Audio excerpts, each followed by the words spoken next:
Welcome to indiagearup.com। यह है level up for competition and correct use, और आप देख रहे हैं एडवर्ब का लास्ट पार्ट 6, जिसमें आप लास्ट 7 गोल्डन रूल्स सीखेंगे। So it is very most important part of the chapter. So let's start. Rule number 41, unfulfilled wish, condition, desire बताने वाले वाक्यों के कंडीशनल क्लॉज में यदि इफ नहीं हो तो उस क्लॉज में इन्वर्जन का प्रयोग होता है। ठीक है, तो आपको यहाँ पे ध्यान रखना है, कुछ आपका विश जो पूरा नहीं हुआ, कंडीशन या डिज़ायर कुछ चीज़ पूरा नहीं हुआ, वो सेंटेंस में आपको ये देखना है कंडीशनल क्लॉज नहीं दिया रहेगा, तो उसमें उस क्लॉज उस वाक्य बताने वाले वाक्य के कंडीशनल क्लॉज में यदि इफ़ नहीं दिया रहेगा, इफ़ अगर नहीं दिया रहेगा, तो आपको उस क्लॉज में इन्वर्सन लगाना होगा। ठीक है, इफ़ अगर नहीं रहा तो ऐसे आपको पता है कि अनफुलफिल्ड विश, डिज़ायर, कंडीशन में आप इफ़ लगा के बोलते हैं। इफ़ आई वर बर्ड बोलते हैं ना, आई विल फ्लाई, तो वही। बट आपको यहाँ पर रूल ध्यान देना है कि अगर जैसे देखिए sentence, if I were a bird I would fly, यहाँ पे कॉमा होना चाहिए। ठीक है, if plus subject plus auxiliary verb. ठीक है, अब देखिए in this sentence if is present, if यहाँ पे है तो यहाँ पे इन्वर्जन नहीं लगाएंगे। ठीक है, were I a bird I would fly, तो ऑक्सिलरी वर्ब प्लस सब्जेक्ट यहाँ पे दिया हुआ है। तो देखिए इस सेंटेंस में आपका इफ़ नहीं है तो आपका इन्वर्जन लगाना होगा, और यहाँ पे इन्वर्जन लगा हुआ है क्या, आई के पहले वर्ड, देखिए auxiliary plus subject, auxiliary verb plus subject, तो इसी को तो इन्वर्जन कहते हैं। तो वर आई का मतलब यहाँ पे हो जाएगा इफ आई वर। ठीक है,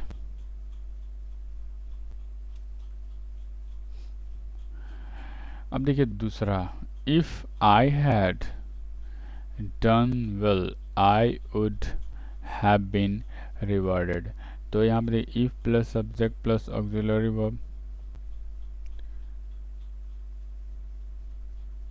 इस सेंटेंस का है। देखिए इफ है, सब्जेक्ट है, ऑक्सिलरी वर्ब है, फिर सेंटेंस कंटिन्यूड है। यहाँ पे भी आपका देखिए इफ प्रेजेंट है ना, बट इस सेंटेंस में देखिए had I done well I would have been rewarded, तो यहाँ पे देखिए ऑक्सिलरी वर्ब प्लस सब्जेक्ट, फिर उसके बाद सेंटेंस है। तो आई यहाँ इफ़ नहीं दिख रहा है, तो यहाँ पे कुछ आपका अनफुलफिल्ड विश था कि अगर इसे मैं अच्छा से किया रहता तो मुझे रिवार्ड मिलता है, सही सेंस है। तो यहाँ पे आपका देखिए ऑक्सिलरी वर्ब पहले आ गया, ये देखिए क्वेश्चन सेंटेंस है नहीं, इंट्रोगेटिव सेंटेंस, तो इसी को इन्वर्सन कहते हैं, और यहाँ पे हैड आई का मतलब हो जाएगा इफ़ आई हैड। ठीक है ना, ठीक है, समझ में आ रही है अनफुलफिल्ड वाला ना। तो चलिए कोई नहीं, आगे चलते हैं हम लोग। Rule number 42, here there a way out of indoors outdoors से शुरू होने वाले वाक्यों में इन्वर्जन लागू होता है, और यहाँ पे थोड़ा सटा सटा हो रहा है, पढ़ने में दिक्कत हो रहा है। मेन वर्ब या auxiliary verb plus main verb means inversion लगेगा। अगर मेन वर्ब रहेगा तो मेन वर्ब या ऑक्सिलरी वर्ब और मेन वर्ब दोनों रहेगा सेंटेंस में, तो सब्जेक्ट का पहले लगेगा, ये आपको ध्यान रखिएगा। हेयर देयर, ठीक है, ये सब है एडवर्ब ऑफ प्लेस। ठीक है, तो एडवर्ब प्लेस कहीं पे भी आए, या आप ऐसे भी याद कर सकते हैं, हेयर देयर अवे, ये आउटडोर्स, ठीक है।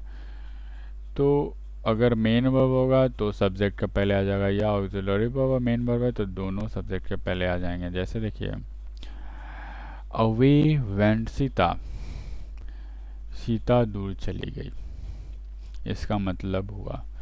बट हमको मतलब नहीं, यहाँ पे ग्रामर चेक करना है इंग्लिश में। तो सीता है, अवे तो शुरुआत, अवे से शुरुआत हुआ तो यहाँ पे इन्वर्जन लगना चाहिए। तो देखिए सब्जेक्ट के पहले वर्ब है, हाँ है, मेन वर्ब है एक, तो सब्जेक्ट के पहले, तो ये सही है।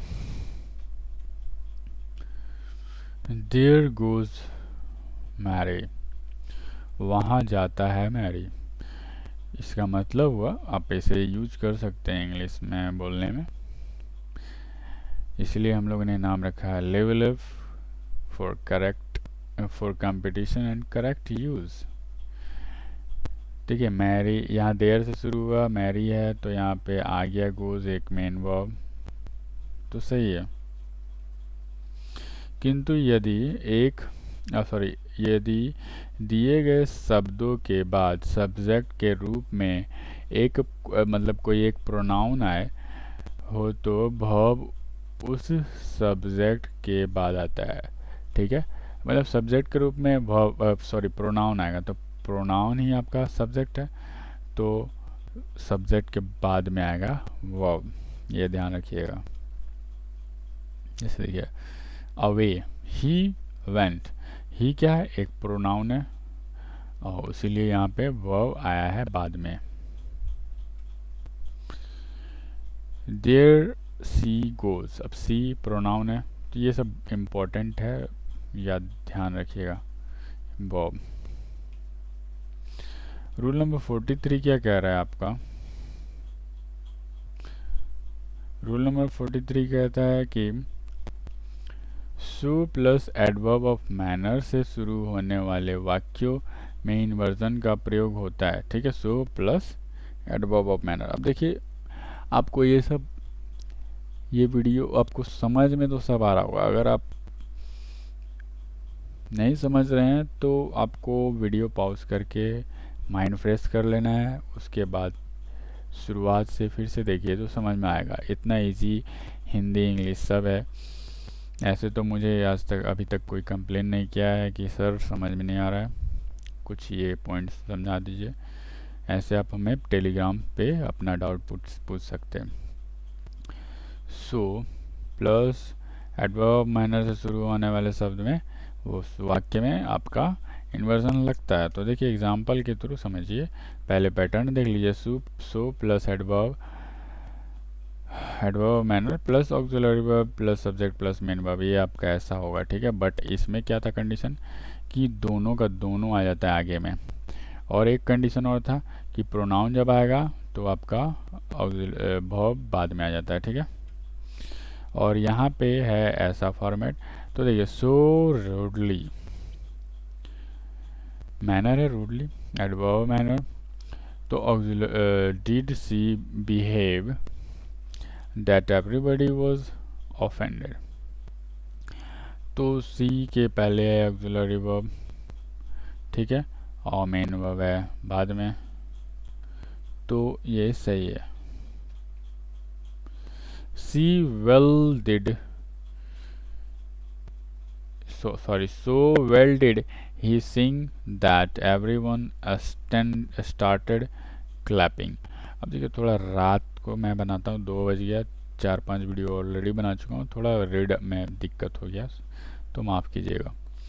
so well did he sing that everyone started clapping, तो यहाँ पे हमको देखना है सो से शुरुआत हुआ है और वेल है एडवर्ब ऑफ मैनर, तो आपको देखना है कि सब्जेक्ट का पहले हेल्पिंग वर्ब होना चाहिए या ऑक्सिलरी वर्ब, उसके बाद वर्ब होना चाहिए मेन वर्ब, तो है ये, तो सही है पूरा सेंटेंस। रूल नंबर 44, सच या टू सच, सच है या टू सच है और उसके बाद कुछ सेंटेंस रहे तो आपको ध्यान, अच्छा ये ब्रैकेट में कुछ भी और लिखा गया है, जैसे to such an extend to such length to such a point to such a degree आदि रहे तो क्या होगा, आदि से शुरू होने वाले वाक्य में भी इन्वर्जन का प्रयोग होता है। अब देखिए आदि, हिंदी वाले स्टूडेंट तो जानते होंगे आदि मतलब ये आदि अदरक खाने वाला आदि नहीं, मतलब कि और भी ऐसा कुछ रहे सेंटेंस वर्ड या ग्रुप ऑफ सेंटेंस, जैसे to such a degree, to such a point, तो इसी टाइप का शुरू होगा तो उसमें इन्वर्जन लगेगा, ऐसा टाइप का रहेगा तो ठीक है। और टू सच डैश डैश इसीलिए बताया गया है यहाँ पे, to such a degree, to such an extent, ऐसा ठीक। या सिर्फ सच रहे तो इसमें भी इन्वर्जन लगता है जब ये सब से शुरू होता है सेंटेंस, तो कोई भी सेंटेंस जैसे देखिए। और इसका पहले स्ट्रक्चर देख लीजिए, टू सच, और यहाँ पे आप आ सकता है एन एक्सटेंट और डिग्री कुछ भी, plus auxiliary verb plus subject plus main verb, तो ये आपको ध्यान रखना होगा स्ट्रक्चर को। देखिए टू सच एन एक्सटेंट, तो ये तो एक साथ हो गया, ऐसा शुरुआत हुआ है तो ठीक है।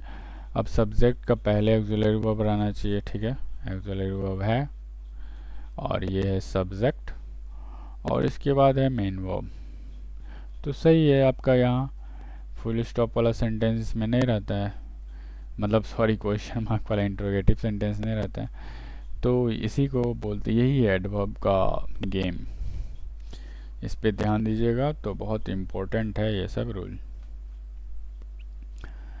टू सच अ डिग्री, अब आया टू सच अ डिग्री, अब हमको क्या ध्यान देना है, पहले ऑक्सिलरी वर्ब फिर सब्जेक्ट फिर मेन वर्ब, तो वही सिर्फ देखना है, उतना सेंटेंस का मतलब ज़्यादा नहीं निकालना है। जिसमें मैंने बताया हुआ है कि इसमें मतलब से मतलब होता है तो वहाँ पे मतलब समझना है, बाकी जो रूल में मैंने बता दिया है कि रूल यहाँ पे इम्पोर्टेंट है, स्ट्रक्चर इम्पोर्टेंट है, वर्ब को देखना है, सब्जेक्ट को देखना है, तो वहाँ पर वो कीजिए, कुछ ज़्यादा करने का ज़रूरत नहीं है। तो टू सच अ डिग्री,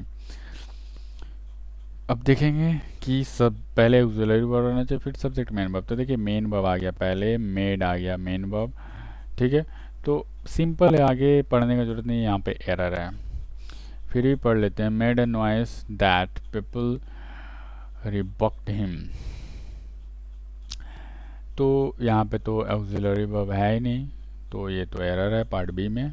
तो देखिए मैंने यहाँ पे लिख दिया है कि ही मेड अ नॉइस के बदले होगा did he make a noise, ठीक है, यहाँ पे डिड यूज हो सकता है। एक मैंने अभी थोड़ा देर पहले रूल बताया था, किसके पहले रिकॉल कीजिए आप लोग, वो पार्ट 5 में था शायद, वीडियो पार्ट 5 में था, इसमें नहीं, ठीक है। तो आपको यहाँ पे ध्यान रखना है कि इसमें did plus subject plus V1 use होता है, ठीक है, ये सब में, ठीक है। जहाँ पे आपका main verb auxiliary verb subject का पहले आएगा तो वहाँ पे यूज़ होता ही होता है, अगर नहीं होता है तो मैंने कंडीशन बताया हुआ है, आप पूरे रूल को अच्छा से देखिए पूरे वीडियो को, ठीक है, और नोट्स भी बनाइए अपना। रूल नंबर 45, नॉट ओनली तथा बट ऑल्सो के से यदि वर्ब्स को जोड़ा जाए तो, वर्ब को जोड़ा जाए तो नॉट ओनली से वाक्य शुरू हो तो नॉट ओनली के साथ इन्वर्जन लगेगा, ठीक है, तो ये ध्यान रखना होगा आपको। तो देखिए एग्जाम्पल, नॉट ओनली से शुरुआत हुआ है तो आपको ये ध्यान रखना, नॉट ओनली बट ऑल्सो के साथ सब्जेक्ट वर्ब को जोड़ा जा रहा है तो आपको इन्वर्जन नॉट ओनली वाले के साथ लगाना है, ठीक है। तो नॉट ओनली बट ऑल्सो के बाद इन्वर्जन नहीं लगाना है, नॉट ओनली से शुरू होगा तो नॉट ओनली के साथ वाला में इन्वर्जन लगेगा, तो नॉट ओनली के साथ वाला में इन्वर्जन लगेगा तो उसके बाद ऑक्सिलरी वर्ब सब्जेक्ट फिर आए, मेन वर्ब नहीं आए तो भी ठीक है। तो यहाँ पर ऑक्सिलरी वर्ब है और ये है सब्जेक्ट, तो आपका ये सही है, ठीक है ना, कोई दिक्कत नहीं है। चलिए आगे चलते हैं हम लोग। रूल नंबर 46, डायरेक्ट नरेशन में रिपोर्टेड स्पीच के बाद यदि रिपोर्टिंग वर्ब का प्रयोग हो और उसका सब्जेक्ट कोई नाउन हो तो रिपोर्टिंग वर्ब में इन्वर्जन लगेगा। अब आपको ये ध्यान रखना है, डायरेक्ट नरेशन में रिपोर्टेड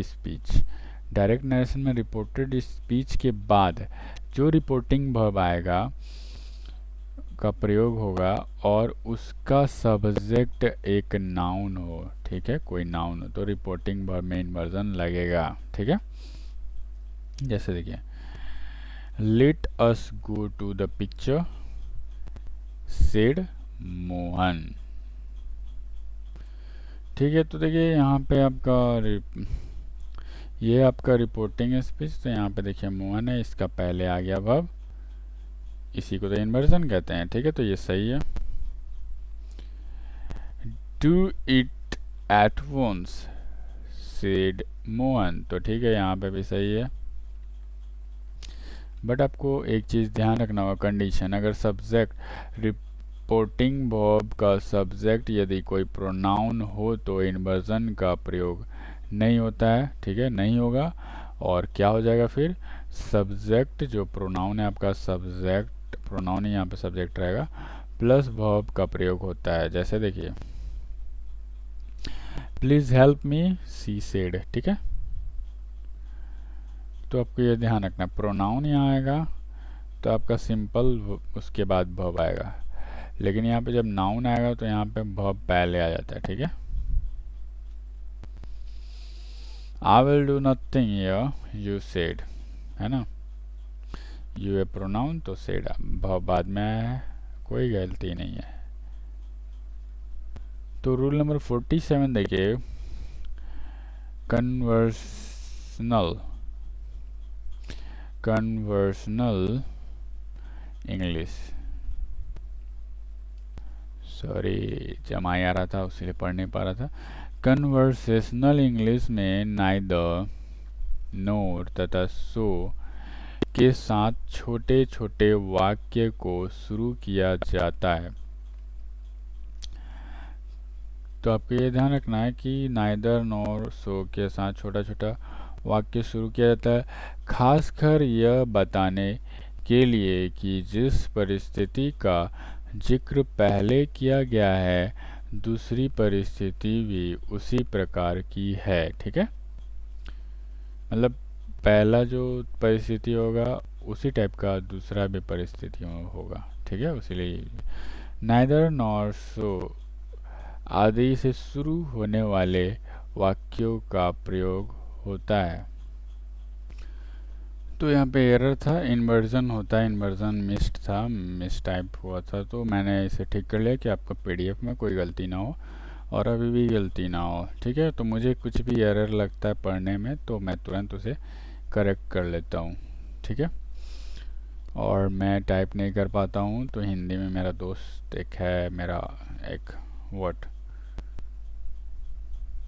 साथी है जो हम लोग मिल के बना रहे हैं इस कोर्स को, तो वो टाइप करता है, तो मुझे थोड़ा चेक करने में भी कुछ मिस्टेक हो जाता है, तो फिर ये गलती हो जाता है, ठीक है। तो कोई नहीं, यहाँ इन्वर्जन लगेगा तो आपको नाइदर नोर सो से शुरू होने वाले सेंटेंस में, ठीक है। ही वेंट देयर सो, अब यहाँ तो एक खत्म हो गया फुल स्टॉप, तो फिर शुरू हुआ सेंटेंस, सो आया, ही वेंट देयर सो। तो आपका यहाँ पे ये भी पढ़े कि ये सब नाइदर सो नोर से ये छोटा छोटा सेंटेंस बनाता है, ठीक है। और ख़ास कर ये बताता है कि आगे जो चीज़ हुआ है वही चीज़ बाद में भी हुआ है, ठीक है। जैसे ही वेंट देयर, वो वहाँ गया उसीलिए मैं भी गया, ठीक है। वो वहाँ गया तो मैं भी गया, तो वही चीज़ हो रहा है, आगे जो कंडीशन था वही यहाँ पे भी हो रहा है, परिस्थिति जो पहले था यहाँ पे भी था हो रहा है, ठीक है। तो सो अब उसके बाद आई इन्वर्जन लगेगा तो क्या होगा, डिड एक्सुलरी वर्ब पहले आ जाता है, तो एकदम सही है, ठीक है ना। चलिए कोई नहीं, आगे चलते हैं। वही चीज़ को मैंने यहाँ पे लिख दिया है, so did I went there too, मैं भी वहाँ जाता हूँ। सो डिड आई, ये जो है ना इसका मीनिंग क्या निकलेगा, I went there too, but ऐसे नहीं लिखा जाता है ये जब सो यूज़ हुआ, ठीक है। नहीं तो आपका सेंटेंस ऐसा लिखा हुआ रहना चाहिए, ये या ये, ठीक है, तब होगा। ये लिखा रहेगा तो सही है, बट सो आ गया तो आपको ये ध्यान रखना होगा, सो आई डिड नहीं होगा, सो डिड आई होगा। और एक सेंटेंस देखिए, he did not go there, वो वहाँ नहीं जाता, नोर डिड आई, इसीलिए मैं भी नहीं गया, नोर डिड आई। तो ये सही है एकदम, ठीक है। वही चीज़ को यहाँ पे डिटेल में लिखा गया है, neither did I why, neither did I भी बोल सकते हैं, नोर डिड आई भी बोल सकते हैं, I did not go either ये बोलना होगा, ठीक है, मैं भी नहीं गया, ठीक है। तो कोई इजी था, थोड़ा सा आपको समझने में दिक्कत हो रहा है तो पॉज कर लीजिए फिर समझ लीजिए। Thanks for watching. फिर से वही बात, लेवल अप ज्वाइन कर लीजिए, आपको वहाँ पीडीएफ मिल जाएगा, अपना डाउट्स भी क्लियर कर सकते हैं। और एमसीक्यू हम लोग देते रहते हैं, एक्स्ट्रा रूल जो हमें लगता है वहाँ पे प्रोवाइड करते हैं आपको, और वहाँ पे और भी बहुत सारे चीज़ होते हैं। और अगर आपका मतलब स्टडी से रिलेटेड लेटेस्ट अपडेट चाहिए कि क्विज़ हम लोग फ्री में दे रहे हैं, क्विज़ आप अटैम्प्ट कर सकते हैं, तो आपको ये सब यहाँ पे मिलेगा। इंस्टाग्राम पे जाइए, रवि SPIGU सर्च कीजिए और उसे फॉलो कीजिए। फेसबुक ग्रुप में सर्च कीजिएगा इंडिया गियर अप, तो हमारा आ जाएगा, उसे ज्वाइन कर लीजिएगा। ट्विटर में जाके सर्च बार में टाइप कीजिएगा @रवि SPIGU, तो वहाँ पे भी जाके आपको फॉलो करना है। हम लोग यही 3 मीडियम से स्टूडेंट को अपडेट्स देते हैं, ठीक है। और ये है Telegram channel only for study materials. Thanks for watching again, have a nice day, bye bye.